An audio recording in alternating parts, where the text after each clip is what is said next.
अचानक से यूपी के हाथरस से खबर आती है। वो खबर कुछ तस्वीरें भी लेकर आती है।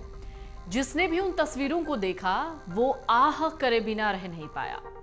दरअसल एक कोने में पड़ी सड़कों पर बिछी 150 से ज्यादा लाशें सवाल पूछ रही थीं कि एक सत्संग में जाना जान जाने के बराबर कैसे हो गया। इन लाशों को देखकर एक पुलिस वाले की भी मौत हो गई। दरअसल उसने जैसे ही इतनी संख्या में लाशों को देखा, सड़क किनारे पड़े हुए उसी दौरान उस सिपाही को हार्ट अटैक आ गया। हाथरस में भोले बाबा के नाम से मशहूर सूरजपाल जाटव सत्संग कर रहा था।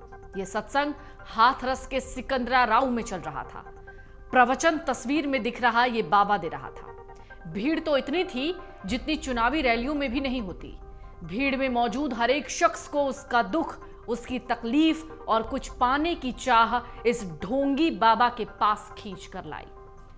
बाबा प्रवचन देकर निकल ही रहा था कि तभी पीछे से सैलाब की तरह लोगों की भीड़ भागती है। उस भागम भाग में लोग गिर जाते हैं। पीछे से आ रहे बाकी लोग गिरे हुए लोगों के ऊपर चढ़ जाते हैं। किसी को होश नहीं रहता कि वो क्या कर रहे हैं। लोग एक दूसरे के ऊपर चढ़े जा रहे थे, वो भी इसलिए क्योंकि भोले बाबा उर्फ नारायण हरि सरकार एक रंगोली पर चढ़कर गुजरा था और उसी रंगोली का बुरादा लोगों को उठाना था ताकि वो उसे अपने घर लेकर जा सके। दरअसल उसके भक्तों का मानना था कि जिस रंगोली से होकर बाबा गुजरता है वो चमत्कारिक हो जाती है और उसे पाने वालों की सारी तकलीफें खत्म हो जाती हैं। लेकिन उसी दौरान जो हुआ वो चौंकाता है। बाबा तो निकल गया और उसी भगदड़ में सैकड़ों लोगों की जान चली गई। कई घायल हो गए जो अस्पताल में कराहते नजर आए। पीड़ितों से पूछा गया क्या हुआ था। कई तो बताने की हालत में नहीं थे और कईयों को तो याद भी नहीं था कि उनके साथ क्या हुआ। अभी भी हाथरस के जिला अस्पताल में घायलों का इलाज चल रहा है। सरकार ने इसी बीच मुआवजे का ऐलान भी कर दिया। सीएम योगी भी हाथरस पीड़ितों से मिलने पहुंच गए और इसी बीच मांग होने लगी बाबा यानी ये जो फर्जी यानी ढोंगी बाबा है उसके घर पर बुलडोजर चलाने की। अब आप पूछेंगे कि बाबा कहां गया। दरअसल हादसे के 2 दिन तक तो बाबा की कोई खोज खबर ही नहीं थी।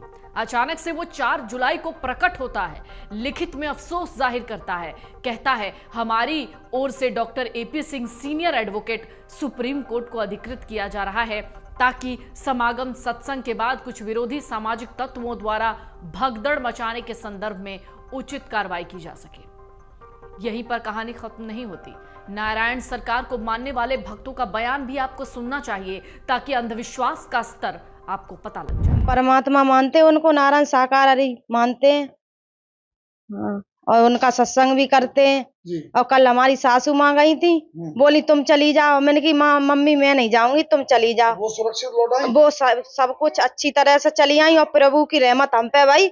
इसलिए हम गए ना हर जगह सत्संग करने। इधर बिछमा में हुआ था वहां भी गए थे हम सत्संग करने गए थे। और परमात्मा मानते हैं उनको और उनकी खूब वो करते हैं। हम हमारा सब परिवार जाता है उनका, उन्हीं में जुड़ा है और सब लोग सही सलामत है। बहुत भीड़ थी वहाँ पर जहाँ सत्संग हुआ था कल, तहाँ बहुत भीड़ थी और बिछमा में बहुत भीड़ थी। बहुत भीड़। कितनी मौतें हुई हैं? 116 लोगों 116 से ज्यादा मौतें हुई हैं। 116 से ज्यादा मौतें लोग बता रहे हैं पर हमने तो खैर ना देखी। पर सुन रहे हैं कि 116 लोगों की मौत हुई थी। पर हमारी सास तो 3 बजे ही आ गई। क्या मानती हैं ये जब वो प्रभु थे तो उन्हें ये सब पता क्या क्या कहेंगे? वो तो परमात्मा है, वो तो अंतर्यामी, वो तो सब जानते हैं। वो तो प्रभु है, वो तो सब जानते ही हैं। पर अब पब्लिक है, पब्लिक के मूड की कोई पता ना है। अब प्रभु थोड़ी ना कहते हैं कि तुम उल्टे सीधे भाजो। पब्लिक है, पब्लिक जितना मूड उठेगा उतने भाजती है। कौन जिम्मेदार है इन मौतों का? अब पब्लिक जिम्मेदार है, पब्लिक ही जाना उल्टी सीधी भाजती। प्रभु थोड़ी ना कहता कि तुम इधर उधर भाजो। प्रभु तो सब कुछ सावधान अच्छी तरह बनाता। अब पब्लिक भाजता है। हाँ, सब कुछ अच्छा कर दिया है प्रभु ने। और प्रभु बैठे भी बता वचन भी दिए और वचन में प्रभु ने सैनिष्ठ कहा कि बचने वाले बच जाओ और जो मरने वाले तो वो मरेंगे ही मरे। हम तो कल गए और हाँ सत्संग में गए और खूब भीड़ आई और औरतें बैठ नहीं रही, सब ठाड़े हाथ करें। कितनी भीड़ होगी बता रहे हैं? बहुत भीड़ आई, इतनी बहुत ज्यादा भीड़ आई। कितनी भीड़ होगी? ऐसी होएगी 4-4 लाख की भीड़ आई। हाँ, और वे सब ऊपर को हाथ करे और ठाड़ियां रही जी। और वे तो बैठिए ना आई आप क्या कते। मानते हैं भोले बाबा? हम तो प्रभु मानता है, हमारे तो साथ साथ विनय की कृपा इतनी है कि हम कुछ बता ना सकत। हम पे तो इतनी कृपा है, हम पे तो कुछ भी ना हो।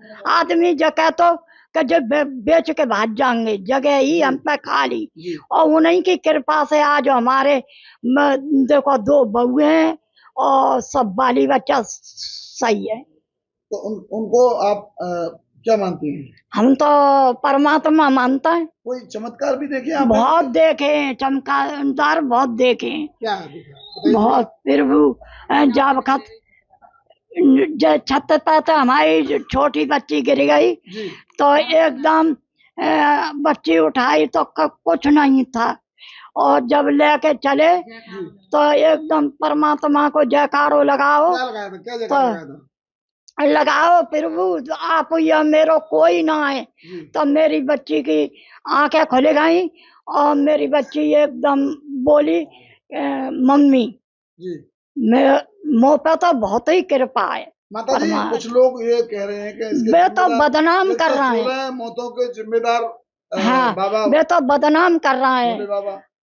और परमात्मा है जी। अब वो कुछ है हो जाएगो तो वे सच पे आँच कहूँगे ना है। उन्हें पता था प्रभु थे, भगवान हाँ, थे, वे तो उन्हें प्रभु पता था कि हैं। इतनी मौतें होनी है। मैंने मालूम थी। जी। और वे जाई वजह से कल जल्दी बैठे और जल्दी उठ गए। 2 अलग अलग तरीकों के बयानों से तो आपको पता चल ही गया होगा कि उसे मानने वाले तैयार नहीं होते कि गलती किसकी है और कौन गलत है। ऐसा हम इसलिए कह रहे हैं क्योंकि इस बाबा की पूरी कुंडली हमारे पास है। डील डॉल ड्रेस में दिखने वाला ये बाबा एक समय में पुलिस का सिपाही हुआ करता था, जिसके ऊपर यौन शोषण के मामले थे। बाद में इसे विभाग से निकाल दिया गया। विभाग से निकाले जाने के बाद ये एक नया नाम और पाखंड लेकर लौटा, लोगों को बरगलाने लगा, उनकी भावनाओं और भक्ति से खेलने लगा। धीरे धीरे वो आध्यात्म की दुनिया में जड़ें जमाने लगा। वो क्या था और क्या से क्या हो गया। दरअसल नारायण सरकार हरि का मानव मंगल मिलन सद्भावना समागम का जगह जगह कार्यक्रम आयोजित होता था। नारायण साकार हरि खुद को हरि का शिष्य कहता है। अक्सर अपने प्रवचन में कहता है साकार हरि पूरे ब्रह्मांड के मालिक हैं। यहां तक कि ब्रह्मा, विष्णु और शंकर ने भी साकार हरि को ही गुरु माना है। नारायण साकार हरि की पश्चिमी उत्तर प्रदेश, मध्य प्रदेश, राजस्थान के कई जिलों में अच्छी पकड़ है। इन राज्यों में अक्सर उनके प्रवचन और समागम होते रहते हैं। नारायण साकार हरि अपनी पत्नी के साथ सत्संग करता है, जिसे मानव मंगल मिलन सद्भावना समागम कहा जाता है। इनमें भारी तादाद में लोगों की भीड़ भी उमड़ती है। दरअसल जब ये बाबा आध्यात्म की दुनिया में आया, उसने एक एक करके करोड़ों की प्रॉपर्टी बना ली। भरतपुर शहर स्थित खंड के पास 2013, 2016 और 2017 और अप्रैल 2022 को रूपवास, अक्टूबर 2023, फरवरी 2024 रूपवास में सहित नदबई, डीग, कुम्हेर, इन सभी जगहों पर नारायण साकार हरि के मानव मंगल मिलन सद्भावना समागम का आयोजन हो चुका है। ऐसे करते करते इस बाबा ने करोड़ों की प्रॉपर्टी बना ली। यूपी के मैनपुरी में बिछुआ के बाबा के नाम से काफी भव्य आश्रम है। बताया जा रहा है बाबा नारायण साकार हरि का यह आश्रम कई एकड़ में फैला हुआ है। इसके अलावा भी बाबा के कासगंज, आखरा और राजस्थान में कई आश्रम है।